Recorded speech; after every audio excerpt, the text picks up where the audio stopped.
এবার মুখ খুলল ডিনগান। বুড়ো গাধা, তুমি চেনো ওকে? কে কে সে? তার নাম মুখে আনা নিষেধ। ও রাজা। চেহারাটা তারই যে আপনাকে এক বাটি পানির ভিতর বিশেষ দৃশ্য দেখিয়েছিল, মনে আছে রাজা? এবার ডিনগানের কাপার পালা, কারণ ওই দৃশ্যগুলো রাত দিন ওকে তাড়া করে ফেরে। এমনকি ইদানিং রাজা অনুভব করছে যে পানিতে দেখা দৃশ্য বাস্তব হওয়ার সময়ও খুব কাছে চলে এসেছে।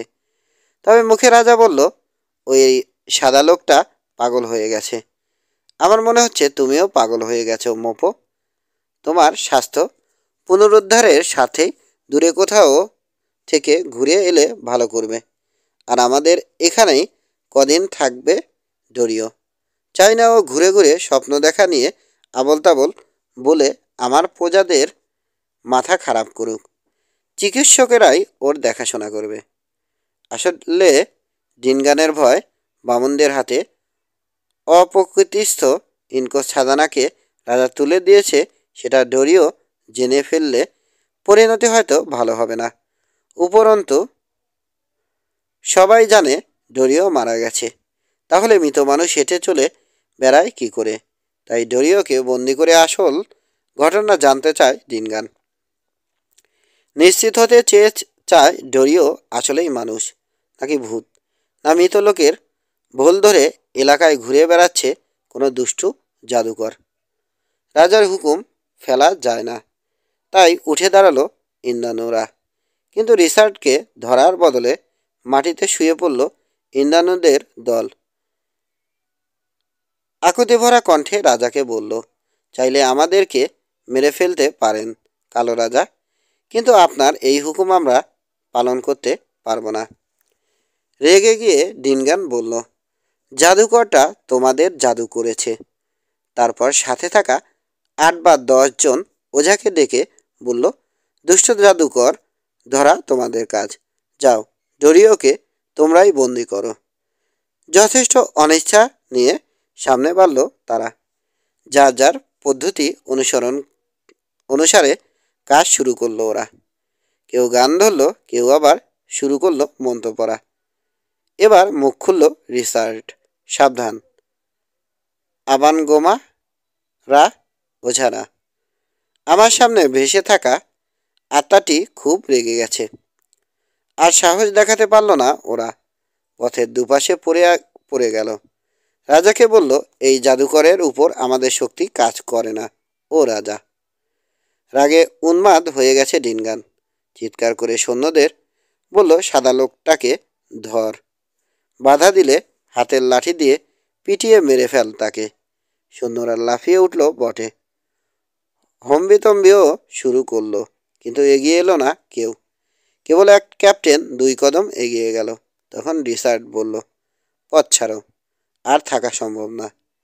এখনই আমাকে রওনা হতে হবে।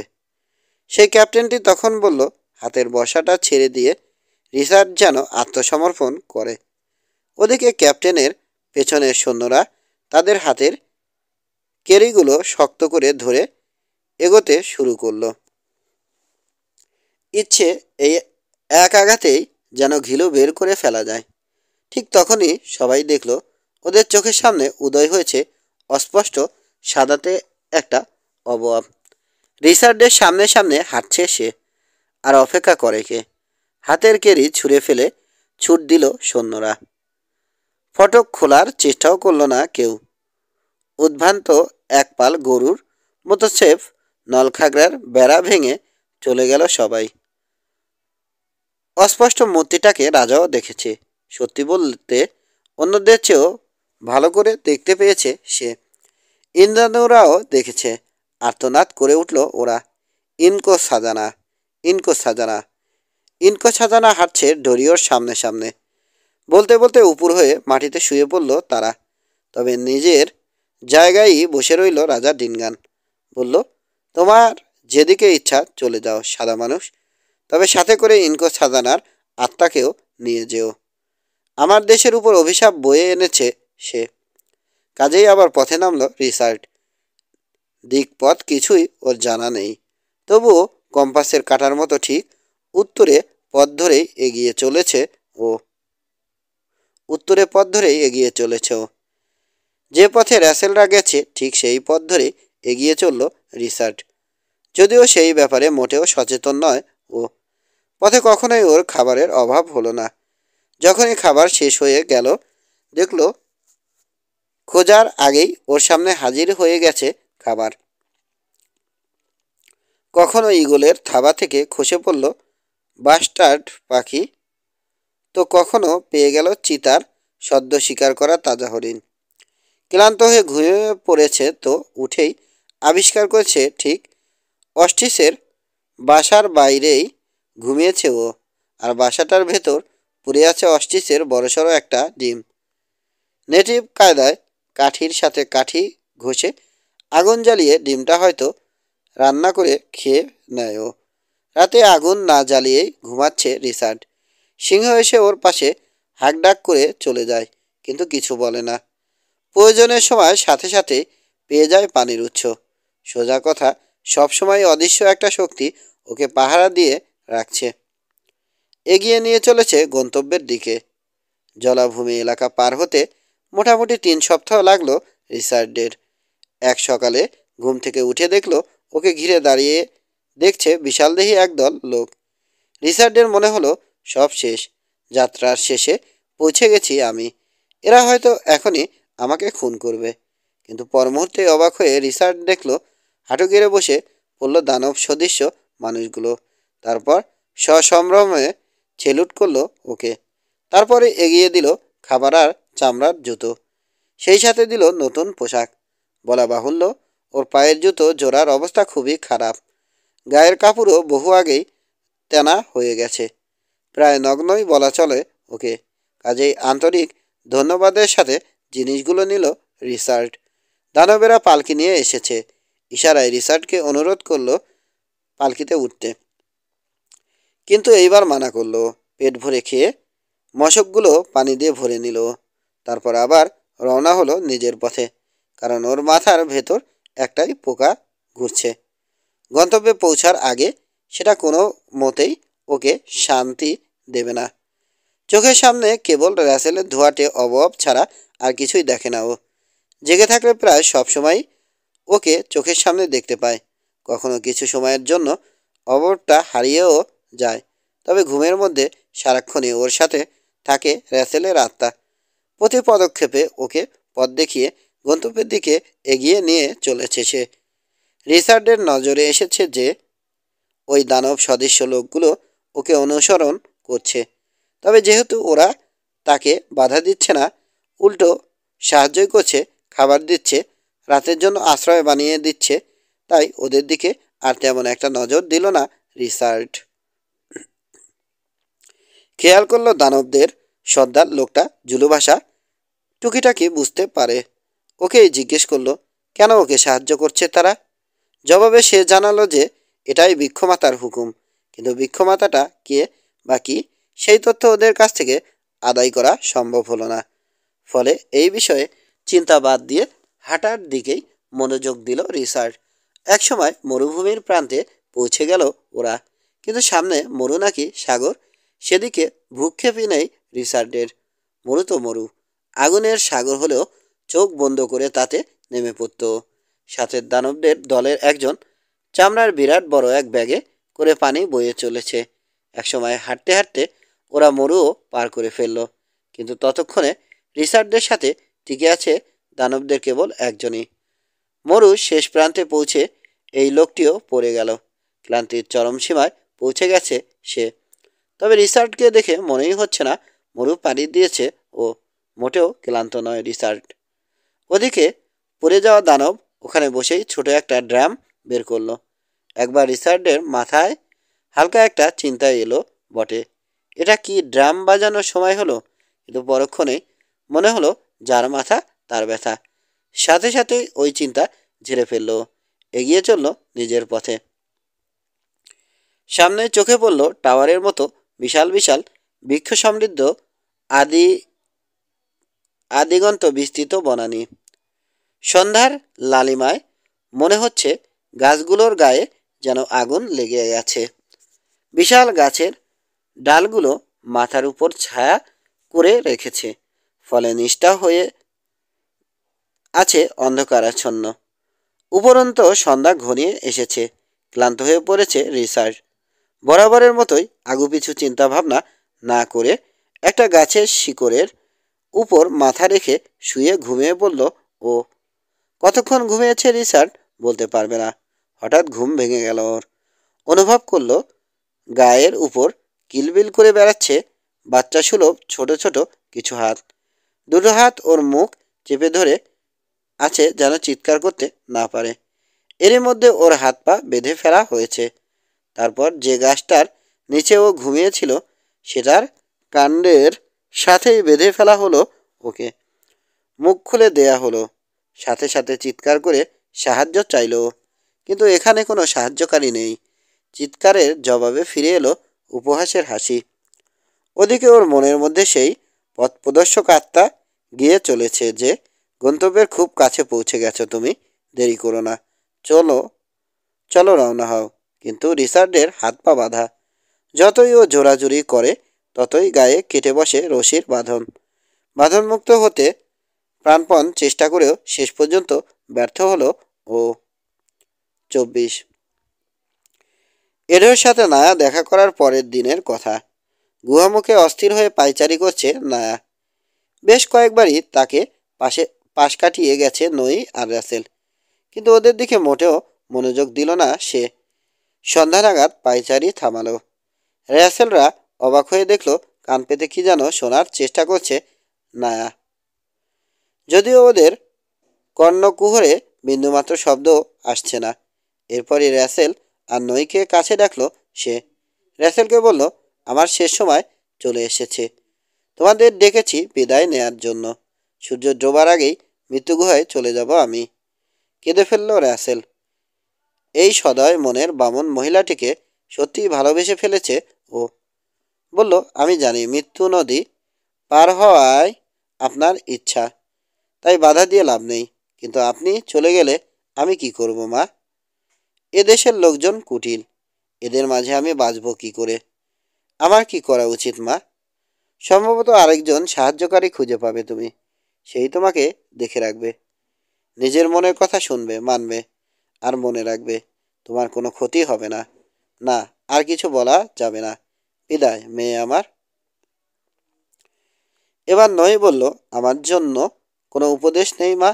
আছে, কাছে এসো। তোমার মন খুব শক্ত। তুমি নিজের মনের কথা শুনবে।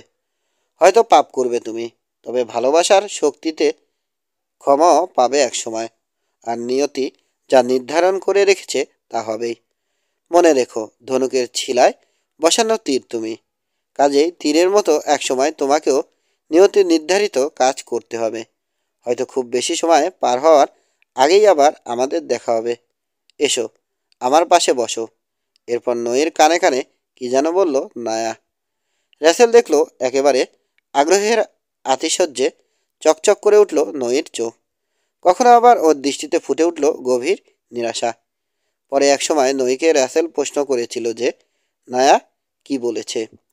জবাবে নই বলেছিল, এগুলো কাউকে বলা যাবে না লেডি, তাই দয়া করে এ বিষয়ে আর প্রশ্ন করবেন না। নায়া এখন এত দুর্বল হয়ে পড়েছে যে নিজের পায়ে আর হাঁটতে পারছে না। তাই ডালপালা দিয়ে বানানো একটা পালকি নিয়ে আসা হয়েছে। ডালগুলো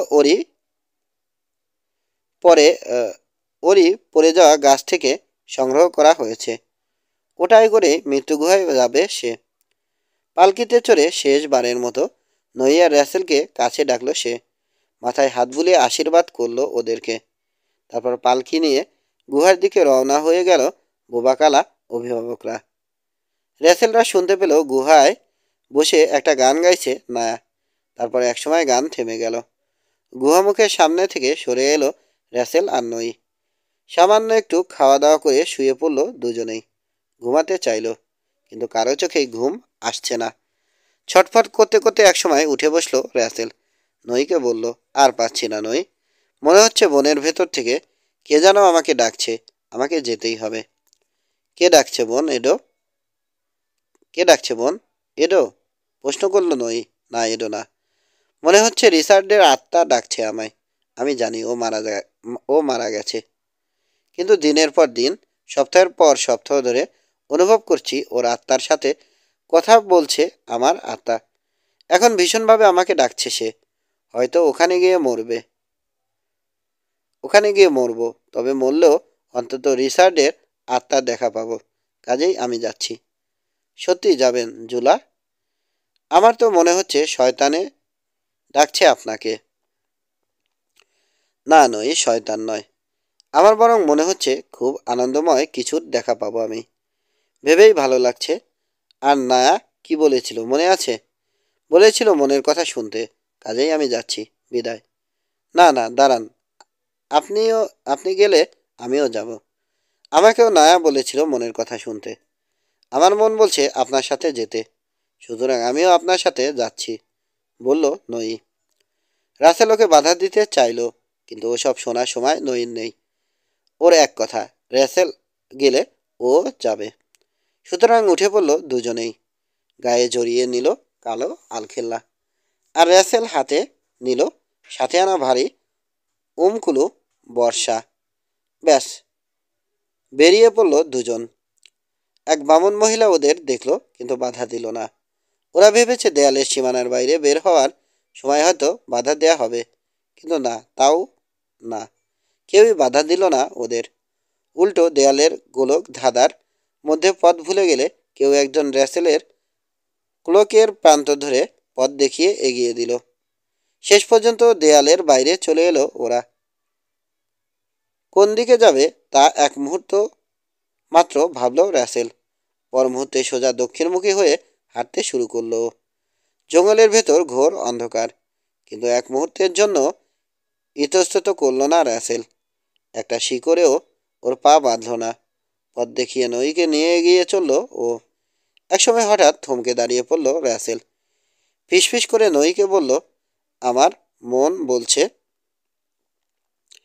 এখানে থেমে একটু দেখে নিতে। উপরে পড়া একটা গাছের শিকড় বাকরের খাঁজে লুকিয়ে বসেছে ওরা। গাছ পড়ে যাওয়ায় মাথার উপর ফাঁকা তৈরি হয়েছে। ওখান দিয়ে দেখা মিলল ধূসর আকাশের, অর্থাৎ ভোর আসন্ন। কিছুক্ষণের মধ্যেই আলো ফুটল। সেই আলোয় চারপাশটা দেখে চমকে উঠল র্যাসেল। কারণ এই জায়গাটা যে ওর বহুদিনের চেনা। সেই যে ছোটবেলায় ঝড়ের রাতে নদীর মাঝে গুহামুখে বসে স্বপ্ন দেখেছিল, সেই জায়গাটাই এটা। স্বপ্নে দেখা ঠিক সেই দৃশ্যটার মতোই বিশাল একটা গাছের গায়ে এসে পড়ল সূর্যের প্রথম আলো।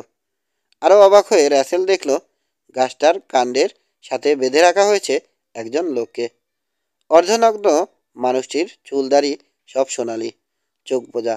কোনো সন্দেহ নেই, মানুষটি রিচার্ড ড্যারিয়েন। দেখে মনে হচ্ছে মারা গেছে সে। এজন্যই মনে হয় ওর আত্মা র্যাসেলকে এখানে ডেকে এনেছে, যেন রিচার্ডের পাশে দাঁড়িয়ে মারা যেতে পারে। আড়াল ছেড়ে আড়াল ছেড়ে উঠে দাঁড়ালো র্যাসেল। এক পা দু পা করে এগিয়ে গেল রিচার্ডের কাছে। বুঝেই পাচ্ছে না মৃত একটা মানুষের আত্মাকে গাছের সাথে সাথে কিভাবে বেঁধে রাখা সম্ভব। আরেকটু কাছে যেতেই দেখলো মাটিতে লোকটার গায়ের ছায়া পড়ে আছে। আত্মার ছায়া, এও কি সম্ভব? আরও কাছে যেতেই চোখ খুলল রিচার্ড। ওর চেহারায় উঠেছে আনন্দের দৃষ্টি।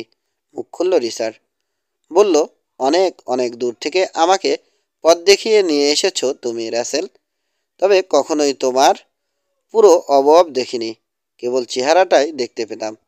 এখন তোমাকে দেখতে পাচ্ছি, বুঝতে পারছি আমার সময় শেষ। আমার সব যন্ত্রণা এখনই শেষ হবে।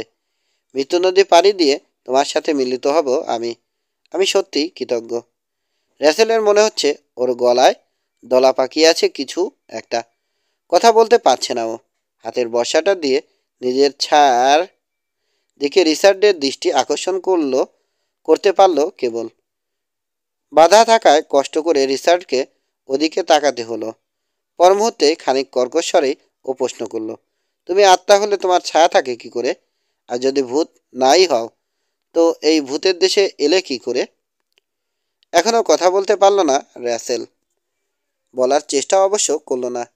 ছুটে গিয়ে রিচার্ডের ঠোঁটে চুমো খেলো ও। দুজনেই বুঝলো ওরা উভয়ই জীবিত। সাথে সাথে সংবিত ফিরে পেল রিসার্ট। বলল, ঘুমের মধ্যে কিছু লোক আমাকে বেঁধে রেখে গেছে, তাড়াতাড়ি আমাকে মুক্ত করো। রশি কেটে রিসার্টকে মুক্ত করে ওর হাতে একটা বর্শা তুলে দিল রাসেল। সাথে সাথেই যেন জীবন্ত হয়ে উঠল পুরো বন। চারদিক থেকে পিলপিল করে বের হতে শুরু করলো বামনেরা। বলা বাহুল্য, ওদের নেতৃত্ব দিচ্ছে এডো। লাফিয়ে রিসার্টকে আড়াল করে ওর সামনে এসে দাঁড়ালো রাসেল। এডোকে প্রশ্ন করলো, এসবের অর্থ কি পুরোহিত? র্যাসেলের প্রতি এডোর সম্বোধন বদলে গেছে। সে বলল, অর্থ হচ্ছে আপনাকে অভয়াশ্রম থেকে বের করে আনার একটা উপায় পেয়ে গেছি আমি। নায়ার দেয়া শক্তি দিয়ে এই লোকটাকে বহু দূর থেকে পথ দেখিয়ে নিয়ে এসেছেন আপনি। সেটাও আমরা জানি। এও জানি যে এই লোককে পথ দেখিয়ে মরুভূমি পার করিয়ে দিতে উমকুলুদেরকে হুকুম করেছিল নায়া। ঢাক বাজিয়ে ওদেরকে হুকুম করেছিল সে। আমরা সবাই জানতাম। আমরা সবই জানতাম। শিশির পাত্র দেখে সবাই অপেক্ষা করেছিলাম কবে সে আমাদের এলাকায় পা ফেলবে। মরু পার হয়ে এই লোক আমাদের সীমানায় ঢুকেছে সেটা ঢাক বাজিয়ে জানিয়ে দিয়েছিল উমকুলুর সর্দার। ব্যাস, রাতে ওকে ধরে ফেললাম। কারণ খুব ভালো করেই আমরা জানতাম সে আপনার কাছে যেতে না পারলে আপনি নিজেই ওকে দেখতে চলে আসবেন। হয়েছেও তাই। বুঝেছি, এখন কি চাও? চাই আমাদের সাথে যাবেন আপনি, ইনকোস সাজানা। বসবেন ভূতজাতির শাসকের আসনে। রিচার্ডকে দেখিয়ে রাসেল বলল, এই সাদা লর্ড আমার বাগদত্ত। ওর কি হবে? কুটিল হাসি ফুটল এডোর মুখে। বলল, বৃক্ষমাতার কোনো স্বামী থাকে না। জ্ঞানী তার স্বামী। তাকে আমাদের পবিত্র এলাকায় প্রবেশ করতে দিয়েছি, কারণ আপনাকে অভয়াশ্রম থেকে বের করা দরকার ছিল। আমাদের উদ্দেশ্য পূরণ হয়েছে। এখন ওকে মরতে হবে। তবে যেহেতু আপনার ভালোবাসা অর্জন করতে পেরেছে, তাই অবশ্যই সে সম্মানের দাবিদার। সাদা মৃত্যু দিয়ে তাকে সম্মান করব আমরা। এই, তোমরা ওকে গাছের সাথে বেঁধে ফেলো আবার। চোখের পলক পড়ার আগেই নিজেকে র্যাসেলের বর্ষার ডগায় আবিষ্কার করলো এডো। হিসিস করে র্যাসেল বলল, বামন, আমি কোনো বৃক্ষ মাথা নই। তোমাদের মতো ফ্যাকাশে ভূতই নই, জীবিত মানুষ আমি। তোমার বানরদের কেউ যদি আমার লর্ডের দিকে একটা আঙুলও তোলে, তো সবার আগে খুন হবে তুমি। রক্তাক্ত মৃত্যু হবে তোমার। গাছ থেকে বিচ্ছিন্ন হয়ে যাবে তোমার আত্মার যোগ। চিরতরে ধ্বংস হয়ে যাবে তুমি। আতঙ্কিত এডো হাঁটু গেড়ে বসে পড়েছে। পালাবার উপায় খুঁজছে সে। অবশ্য মুখে বলল, আমি মরলেও আপনি মরবেন, ইনকো ছাজানা। আপনিও মরবেন, ইনকো ছাজানা। পরোয়া করি না। আমার লর্ড মরলে আমিও মরব। তারপর ইংরেজিতে রিসার্ট আর নইকে বলল, এর এক হাত ধরো রিসার্ট, আর নই ধরো আরেক হাত। একটু বেচাল দেখলেই বুকে বর্ষা বসিয়ে দেবে। আর তোমরা যদি ভয় পাও তো আমিই ওকে মারব। কাজে এডোকে বন্দি করলো ওরা। র্যাসেল বলল, অভয়াশ্রমে ফিরতে হবে। পানি ছাড়া মরুভূমি পাড়ি দেওয়া সম্ভব না। মরু পাড়ি দেওয়ার চেষ্টা করতে গেলেও পিছু নেবে ওরা। তীর ছুঁড়ে আমাদের মেরে ফেলতে চাইবে। ওদেরকে বলো নই, ওরা যদি আমাদের কোনো ক্ষতি না করে, তাহলে অভয়াশ্রমের দেয়ালের ভেতর মুক্ত রাখবো এডোকে। কিন্তু কেউ যদি আমাদের বিরুদ্ধে একটা আঙুলও তোলে, তাহলে রক্তাক্ত মৃত্যু হবে এডোর। নই আর বলবে কি? এডো নিজেই হাউমাউ করে নিজের লোকদের বলল, ওদের স্পর্শও করো না কেউ। ওদের ক্ষতি করলে আমার আত্মাকে রক্ত থেকে আলাদা করে ফেলবে ওরা। আমি হুকুম করছি, কেউ ওদের ক্ষতি করবে না। ভোরের পাখির দলের মতো ক্যাচর ম্যাচর করে কথোপকথন শুরু করলো বামনদের দল। তারপর চলে গেল তারা। আসলে ওদের থেকে একটু দূরে সরে দুই পাশ থেকে র্যাসেলদেরকে অনুসরণ করে চলেছে ওরা। নইয়া রিসার্ডের মাঝে বন্দি হয়ে আছে এডো। আর ওদের পেছন পেছন বর্ষা হাতে চলেছে র্যাসেল। পথ দেখিয়ে তিনজনকে অভয়াশ্রমের সামনে নিয়ে এলো র্যাসেল। নই প্রশ্ন করল, একে নিয়ে কি করব? মেরে ফেলবো, বন্দি করে রাখবো, নাকি ছেড়ে দেব? বামুনদের আমি বলেছি অভয়াশ্রমের দেয়ালের ভেতর মুক্ত রাখবো ওকে, তাই রাখবো। কারণ মরে গেলে আমাদের আরও বেশি ক্ষতি করবে ও। উপরন্তু আমাদের হাতে রক্তের দাগ লাগবে। না, ওকে মারা যাবে না, সাথেই নিতে হবে। ভেতরে ঢুকে ছেড়ে দেব। অভয়াচমের অভিভাবকদের অবাক দৃষ্টির সামনে আবারও ভেতরে ঢুকলো ওরা। আগের চত্বরে এসে এডোকে ছেড়ে দিল নই। সাথে সাথে লাফিয়ে হাত সরে গেল এডো। লাফিয়ে কয়েক হাত সরে গেল এডো। রাগে কাঁপতে কাঁপতে বলল, গাধার দল, আমি ফাঁদে পড়িনি, পড়েছ তোমরা। তোমরা শরীরে বড় হতে পারো, বেশি শক্তি আছে তোমাদের গায়ে, কিন্তু তোমাদেরও খেতে হয়। খাবার সরবরাহ বন্ধ করে দেব আমি। আমার পায়ে পড়ে দয়া ভিক্ষা না চাওয়া পর্যন্ত অভুক্ত রেখে শাস্তি দেব তোমাদের। বলে ইশারায় অভিভাবকদের কিছু একটা বলে অন্ধকারের ভেতর গায়েব হয়ে গেল এডো। ওকে মেরে ফেলা উচিত ছিল, জুলা। এখন আমাদের সবাইকে মারার পরিকল্পনা করবে ও, বলল নই। আমার মনে হয় না। মনে আছে নায়া কি বলে গিয়েছিল? বলেছিল মনের কথা শুনতে, তাই শুনেছি আমি। তাছাড়া আমাদের হাতে রক্ত লাগাতে চাইনি, কারণ রক্তপাত কখনো শুভ পরিণতি ডেকে আনে না। এরপর রিচার্ডের দিকে ফিরল। দেখে মনে হচ্ছে সমস্ত শক্তি নিঃশেষ হয়ে গেছে রিচার্ডের। মাতালের মতো সামনে পিছে দুলছে, যেন এতদিনের পথ চলার সমস্ত ক্লান্তি একসাথে ঝাঁপিয়ে পড়েছে ওর উপর। র্যাসেল আর নই মিলে ধরাধরি করে গুহার ভেতর নিয়ে গেল ওকে। ওদিকে মৃত্যু গুহা থেকে নতুন একটা মৃতদেহ নামানো হচ্ছে। খেয়াল করতেই দেখলো পালকিতে শোয়ানো মৃতদেহটা নায়ার। পথের ধারে মাথা ঝুঁকিয়ে দাঁড়ালো ওরা। দেহটা নিয়ে যাওয়া হলো ভিক্ষুমাতাদের জন্য নির্ধারিত সম্মানজনক কবরস্থানে। ওখানেই চিরনিদ্রায় শায়িত করা হবে তাকে। নিজেদের গুহায় চলে গেল ওরা। ওখানে স্টালাকটাইটের গাছ সদৃশ্য খুঁটির পাশে বসে আছে দুজন বোবাকালা মহিলা। দুজনেরই সামনে রাখা শিশির বাটি। বাটির দিকে তাকিয়ে মূর্তির মতো বসে আছে দুজন। নায়ার মৃত্যু, নতুন একজন মানুষের আগমন কিছুই ওদেরকে জায়গা থেকে টলাতে পারেনি। র্যাসেলরা বের হওয়ার সময় যেভাবে দেখে গিয়েছিল, ফিরেও সেভাবে ওদের বসা দেখতে পেল।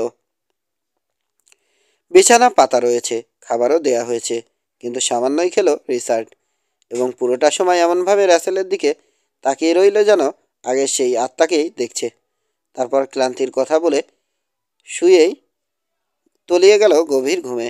পুরো 24 ঘন্টা ঘুমিয়ে কাটালো রিচার্ড। ওর পাশে বেশ কিছুক্ষণ বসে থাকলেও পরে ক্লান্তির কারণে শুয়ে পড়ল র্যাসেলও। যখন ওর ঘুম ভাঙল, দেখলো গুহামুখে বসে আসছে নই, আর ওদের মাথার পাশে নেভু নেভু হয়ে জ্বলছে কুপি বাতিটা। নই ডাক দিল ওকে, ঝোলা, বিশ্রাম হলে উঠে পড়ুন। তেল পাচ্ছি না কোথাও, কুপিটা নিভে যাচ্ছে। সাদা সর্দারকে আমরা দুজনে ধরে বাইরে নিয়ে এলেই হবে। র্যাসেলের স্পর্শে জেগে উঠল রিচার্ড।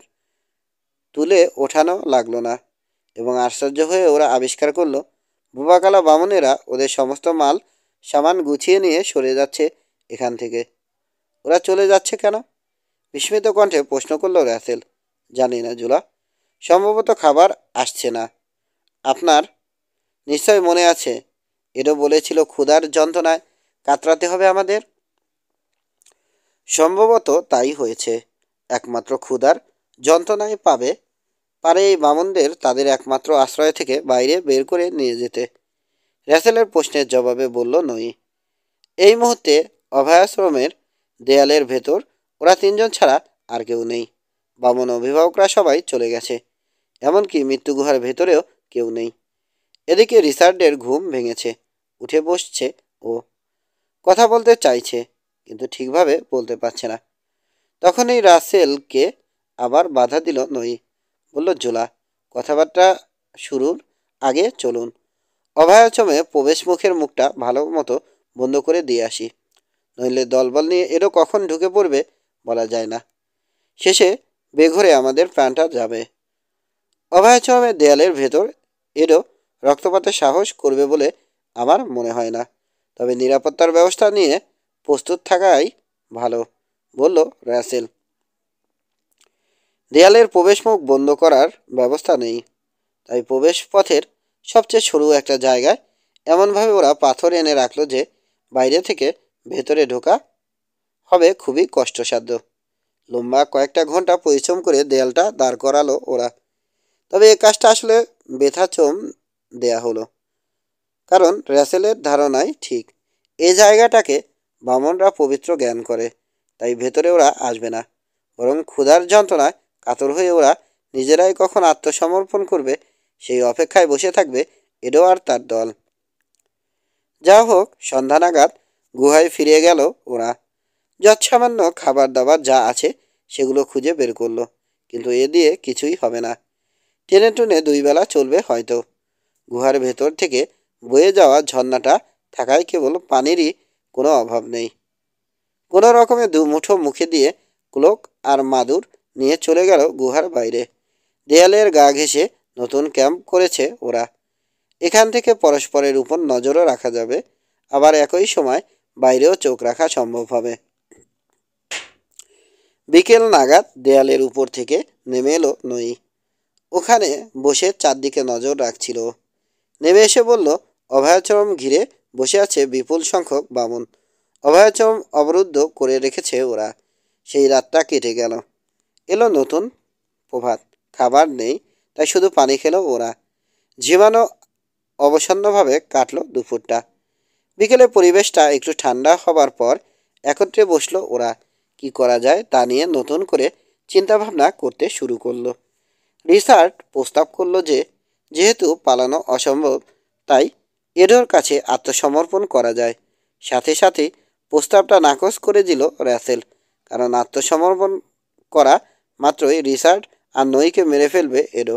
তারপর র্যাসেলকে ধরে নিয়ে ওর কাঠ পুত্তলিকা হিসেবে বৃক্ষরাজির শাসকের আসনে বসাবে। ওভাবেই ওকে রাখবে যতদিন না এডোর ইচ্ছা পূরণ হয়। তারপর ওকেও চিরতরে সরিয়ে দেবে এডো। শুনে রিচার্ড বলল, তাহলে তো বসে থেকে মরার জন্য অপেক্ষা করা ছাড়া আর কিছু করার নেই। মৃত্যুর অপেক্ষা, হ্যাঁ, সেটাই হয়তো করতে হবে। তবে প্রিয়, সেটাও আমাদের জন্য খুব বেশি যন্ত্রণাদায়ক হবে না, কারণ আমরা দুজনেই তো পরস্পরকে বহুদিন ধরে মৃত ভেবে এসেছি, বলল র্যাসেল। এবার রিচার্ড বলল, কিন্তু তারপরও এটা কঠিন, কারণ মৃত্যুর পর কে কোথায় যাব কে জানে। এত ঝড়ঝাপটার পর তোমার এত কাছে এসে আবার হারানো, না, এটা চিন্তা করাও আমার জন্য অনেক কঠিন। তুমি কি বলো বোন? নইকে প্রশ্ন করল রাসেল।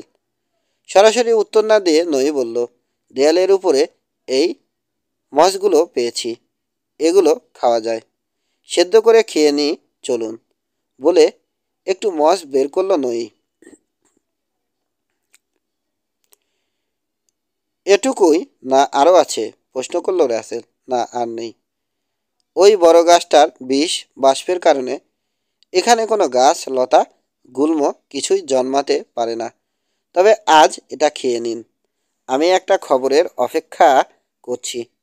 সেটা আগে পাই, তারপর দেখা যাবে মৃত্যুর জন্য অপেক্ষা করতে হবে কিনা, বলল নই। খবর? এখানে কার কাছ থেকে তুমি খবর পাবে? অবাক হয়ে প্রশ্ন করল রাসেল। মৃত্যুলোক থেকে খবর আসবে। নাই, এ কথা বলে গিয়েছিল। সম্ভবত সেই খবর পাঠাবে। খবরটা যদি না আসে, তখন না হয় সর্দার ডরিওর কথা মতো মৃত্যুর জন্য প্রস্তুতি নেওয়া যাবে, নির্বিকারভাবে উত্তর দিল নই। কাজেই এবার মস নিয়ে পড়ল ওরা। গুহার ঝর্ণার পানিতে যতটা সম্ভব ভালোভাবে ধুয়ে নিয়ে সেদ্ধ করা হলো। তারপর রীতিমতো কষ্ট করে ওরা গলৎকরণ করলো সেদ্ধ করা মসের নির্তিশয় বিষাদ স্যুপ। তবে যত বিষাদই হোক, পুষ্টির উৎস সেটা। একটু হলেও গায়ে শক্তি পেল সবাই। ভয়ানক গরম নিয়ে এলো আধার রাত। হ্যাঁসফ্যাঁস করতে করতে রাতটা কোনো রকমে কাটালো, কিন্তু দিনে গরম পড়লে আরও গরম পড়ল আরও বেশি। যে কোনো দিনের চেয়ে অনেক বেশি গরম। নিঃশ্বাস নেওয়াই দায়। গরম থেকে বাঁচতে গুহায় আশ্রয় নিল ওরা, কিন্তু ওখানেও একই অবস্থা। বাতাসের অভাবে ডাঙায় তোলা মাছের মতো খাবি খেতে থাকলো সবাই। তখনই কানে এলো গাছের কাণ্ড ফাটার তীক্ষ্ণ আওয়াজ। প্রচণ্ড গরমে শুকিয়ে গিয়ে ফেটে গেছে গাছটা। দুপুর নাগাদ বিনা নোটিশে আকাশ কালো হয়ে গেল। ভারী মেঘ জমেছে আকাশে। এর তাৎক্ষণিক প্রতিক্রিয়া হলো বাতাসের উপর। ক্রিমের মতো ভারী হয়ে গেছে বাতাস। একটু শ্বাস নিতে গুহা থেকে বের হলো ওরা এবং আবিষ্কার করলো দেয়ালের উপর দাঁড়িয়ে আছে এক বামুন। বলার অপেক্ষা রাখে না, লোকটা হচ্ছে এডো। চিৎকার করে চিৎকার করে ওদের আত্মসমর্পণ করতে বলল সে। নই জানতে চাইল কি শর্তে।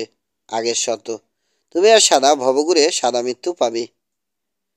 তুই আর সাদা ভবঘুরে সাদা মৃত্যু পাবি। ইনকো সাদানা বৃক্ষ মাথা হবে। মানি না। আমাদের জীবিত অবস্থায় বেরিয়ে যেতে দাও। খাবার আর নিরাপত্তা দাও। তুমি বেঁচে যাবে পুরোহিত। নইলে নায়া যা ভবিষ্যৎবাণী করেছিল তাই ঘটবে। তোমার লোকজন সহ সবার কপালে জুটবে রক্তাক্ত মৃত্যু, বলল নই। উপহাসের হাসি হাসতে হাসতে এডো বলল, আগামীকালের মধ্যেই দেখা যাবে কার কথা সত্য হয়। বলে দেয়াল থেকে নেমে চলে গেল সে। হঠাৎ করেই এলো শক্তিশালী বাতাসের একটা ঝাপটা। গুঙিয়ে উঠল বনের গাছপালা। তখনই হঠাৎ থমকে দাঁড়ালো নই। কান পেতে কি যেন শোনার চেষ্টা করছে ও। কি শুনছ? অবাক কণ্ঠে প্রশ্ন করল রাসেল। বাতাসের ভেতর একটা কণ্ঠ শুনলাম বোন। যে খবরের অপেক্ষা করছিলাম সেটা পেয়ে গেছি। কি খবর? অবাক রিচার্ডের প্রশ্ন। গুহায় চলুন বলছি। বিরাট ঝড় আসছে। খোলা জায়গায় থাকা নিরাপদ না। বলে সবাইকে নিয়ে গুহায় চলে এলো নই। রাসেলদের অবাক দৃষ্টির সামনে আগুন জ্বালল ও। জ্বালানি হিসেবে ব্যবহার করলো বিভিন্ন সময়ে ভেট আর উপহার হিসেবে আসা মূল্যবান কাঠের মূর্তি ও দেব প্রতিমা। ওদিকে একের পর এক আসছে তীব্র ঝড়ো বাতাসের দমক। শেষে এলো হারিকেনের মতো প্রলয়ঙ্করী বাতাস। কিছুক্ষণের মধ্যেই বাতাসের প্রচণ্ডতা এত বেড়ে গেল যে মাটির গভীরে মূল থাকা সত্ত্বেও রীতিমতো উপড়ে আসতে চাইছে অভয়াশ্রমের বিশাল মহিরুহটা। বাতাসের প্রচণ্ড চাপ পড়ছে বিশাল দেয়ালটার উপরও। দেয়ালের ছোট ছোট আলগা পাথরগুলো খুলে গিয়ে বাতাসের টানে গুলির মতো ছুটে যাচ্ছে এক এক দিকে। হঠাৎ লাফিয়ে উঠে দাঁড়ালো নই। হাতে আগুন ধরা একটা কাঠের টুকরো। কেউ কিছু বোঝা বা বলার আগেই ছুটে গুহা থেকে বেরিয়ে গেল ও। মুহূর্তখানেক পরেই আবার ফিরে এলো। রাসেলদের ডাক দিয়ে বলল, বাইরে আসুন। এমন এক জিনিস দেখবেন যা আগে কখনো দেখেননি, ভবিষ্যতেও দেখবেন না। কাজেই দুর্বলতা সত্ত্বেও উঠে দাঁড়ালো ওরা। গুহার মুখে বাতাসের তীব্রতা মারাত্মক। তাই দাঁড়িয়ে না থেকে শুয়ে পড়ল ওরা এবং যা দেখলো তাতে চোখ কপালে উঠে গেল সবার। আগুন ধরে গেছে বৃক্ষজাতির আত্মা মহা রুহুটার মহিরুহুটায়। গাছের ডালে ঝুলে থাকা মজগুলো নেই। আগুন ধরে ফুলকি হয়ে উড়ে যাচ্ছে শুকনো মজগুলো। বাতাসের তোরে ওগুলো উড়ে গিয়ে পড়ছে বাইরের বনে। রীতিমতো আর্তনাদ করে উঠল রাসেল। জিজ্ঞেস করলো, এই কাজ করলো কে? আবার কে? আমি। জবাব দিল নই। এ কাজ করার হুকুমই বাতাসের সাথে ভেসে এসেছে। আমার দায়িত্ব পালন করেছি আমি। বামন জাতিকে ধ্বংস করার জন্যই জন্ম হয়েছিল আমার। যদিও পরিণামে ভুগতে হবে আমাকেও। আমার মৃত্যু অবধারিত। তবে আপনারা বাঁচবেন। জাতিকে ধ্বংস করেছ মানে? মানে বৃক্ষ জাতির প্রাণ এই গাছ। গাছটা যত গাছটা যখন ধ্বংস হবে ভূত জাতি। এটাই নায়া বলেছিল আমায়, যে আগুনে ধ্বংস হয়ে যাবে ভূত জাতির প্রাণ ভোমরা এই গাছ। আর সময় নেই। চলুন দেয়ালের দিকে চলুন, আসুন। বলে ওদের পথ দেখিয়ে এগিয়ে নিয়ে চলল নই। খোলা জায়গায় বাতাসের তোর ভয়াবহ। কয়েক কদম দু পায়ের উপর এগোতে পারলেও বাকি পথ হামাগুড়ি দিতে বাধ্য হলো ওরা। বেশ কিছুক্ষণের কঠোর পরিশ্রমের পর ওরা গিয়ে পৌঁছলো দেয়ালের গায়ে পাথুরে সিঁড়ির ধাপের কাছে। পাথরের ধাপগুলো উঠে গেছে দেয়ালের চূড়ায়। ওখান থেকে আরও অনেকগুলো ধাপ উঠে গেছে একটা ওয়াশ টাওয়ারে। সিঁড়ি বেয়ে উপরে ওঠার সময় ওদের মনে হতে লাগলো বাতাসের চাপে কাগজ যেভাবে দেয়ালের গায়ে লেপ্টে থাকে, সেভাবে সিঁড়ির গায়ে ওদের চেপে ধরে আছে বাতাস। বহু কষ্টে একসময় ওয়াচ টাওয়ারে পৌঁছে গেল ওরা। ওখানে পৌঁছে তারপর একটু দম নেয়ার ফুসরত ফুরসত পেল রাসেলরা। কিন্তু লুপ হোল দিয়ে বাইরে তাকিয়ে রীতিমতো হতভম্ব হয়ে গেল সবাই। তারপর হলো আতঙ্কিত। প্রচণ্ড গরম আর শুষ্ক আবহাওয়ার কারণে বনের গাছপালা শুকিয়ে উদ্দায়ী হয়ে উঠেছিল। ওই গাছগুলোর উপরই উড়ে গিয়ে পড়ছে জ্বলন্ত মশের ফুলকি। সাথে সাথে আগুন লেগে গেছে গাছের শুকনো পাতায়। তীব্র বাতাসের ধাক্কায় মুহূর্তের মধ্যে এই গাছ থেকে ওই গাছে, ওই গাছ থেকে সেই গাছে এভাবে ছড়িয়ে পড়েছে আগুন।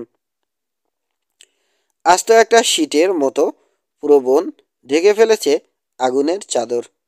দৃশ্যটাকে রোমহর্ষক বললেও কম বলা হয়ে যায়।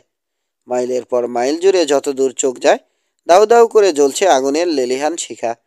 সন্ধ্যা হয়ে এসেছে। মিশে মিশে একাকার হয়ে গেছে সন্ধ্যার লালিমা আর আগুনের সোনালি কমলা আভা। সেই আভায় দেখা যাচ্ছে একটু আশ্রয়ের জন্য এদিক ওদিক ছুটোছুটি করছে শত শত বামন। কিন্তু চারপাশে কেবল আগুনের শিখা ছাড়া আর কিছুই নেই। এদিকে ছুটতে চাইছে ওরা, পথ আটকাচ্ছে আগুন। ওদিকে ছুটতে চাইছে, দাঁড়িয়ে যাচ্ছে আগুনের দেয়াল। ডানে আগুন, বামে আগুন, উত্তরে আগুন, দক্ষিণে আগুন। ওদিকে গাছ থেকে ধসে পড়ছে জ্বলন্ত ডালপালা। ছুটন্ত বামন লোকগুলো সেই আগুনে পুড়ে তো মরছেই, আবার মাথায় ডাল পড়ে থেতলেও যাচ্ছে। পাচ্ছে নায়ার প্রতিশ পাচ্ছে নায়ার প্রতিচ্যুত রক্তাক্ত মৃত্যু। একটা দলকে দেখা গেল অভয়াশ্রমের দিকে ছুটছে। লাফিয়ে লাফিয়ে এই ঝোপ থেকে ওই গাছের পেছনে, সেখান থেকে আরেক পাথরের আড়ালে, এভাবে ছুটছে ওরা। কিন্তু বনের প্রান্তে আসতে আসতে একজন মাত্র মানুষই জীবিত রইল। বাকিদের কেউ আগুন এড়াতে পারেনি। বেঁচে যাওয়া লোকটির চুল সব সাদা মাথার চুল সব সাদা। পোশাকের নানা জায়গায় জ্বলছে ছোট ছোট শিখা। অভয়াশ্রমের দেয়াল পর্যন্ত পৌঁছেও গেল সে। একটু আগে বাড়তেই হাতের নাগালে পেয়ে গেল নায়ার রোপণ করে যাওয়া ছোট্ট চারা গাছটা। একটানে ওটা উপড়ে নিয়ে গাছটা দিয়েই নিজের গায়ে ডলতে থাকলো সে।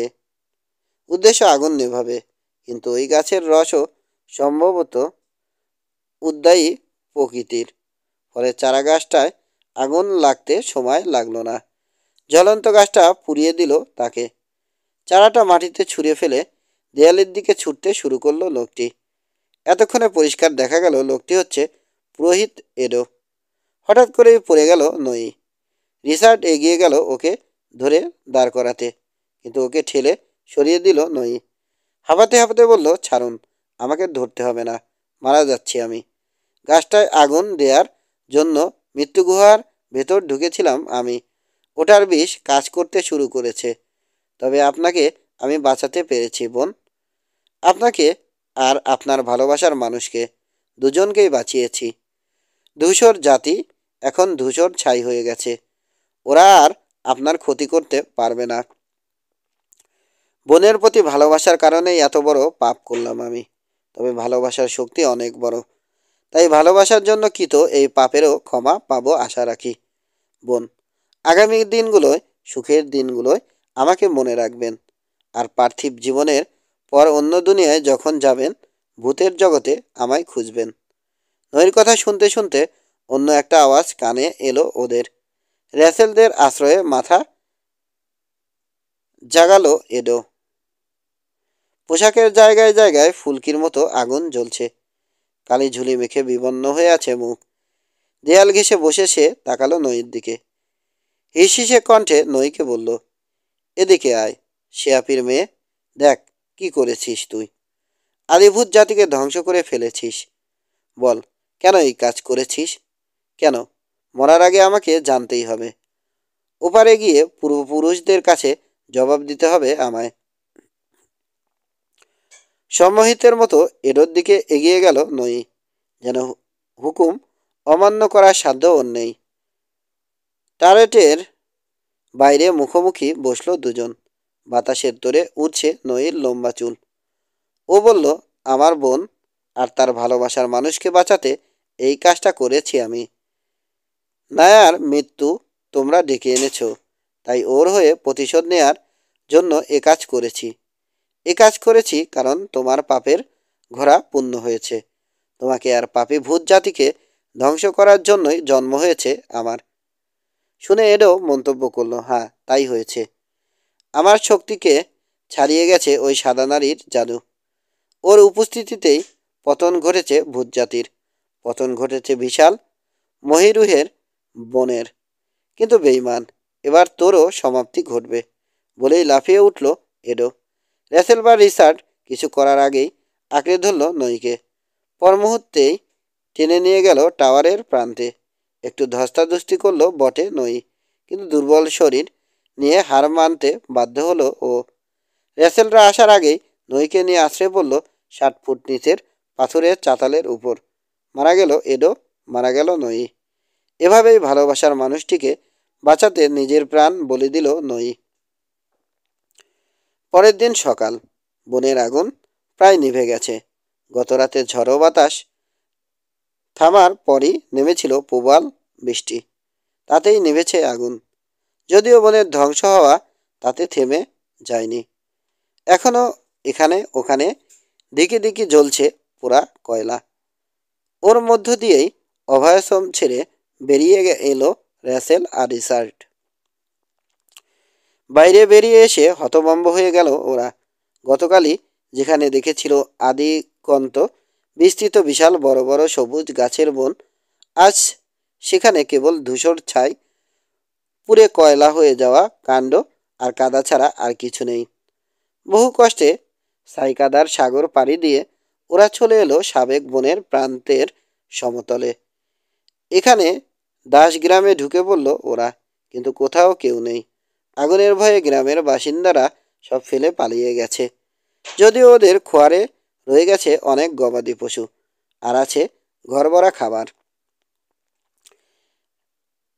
একখান থেকে দুধ নিল ওরা, খেয়ে ঘুমিয়ে পড়ল। বিকেলে উঠে আবার খেলো। আস্তে আস্তে শক্তি ফিরতে শুরু করলো। পরদিন সকালে গ্রামের প্রান্তে ছোট টিলা আকারের মাটির স্তূপের উপর উঠল দুজনে। তাকিয়ে রইল পুড়ে ছাই হয়ে যাওয়া বনের দিকে।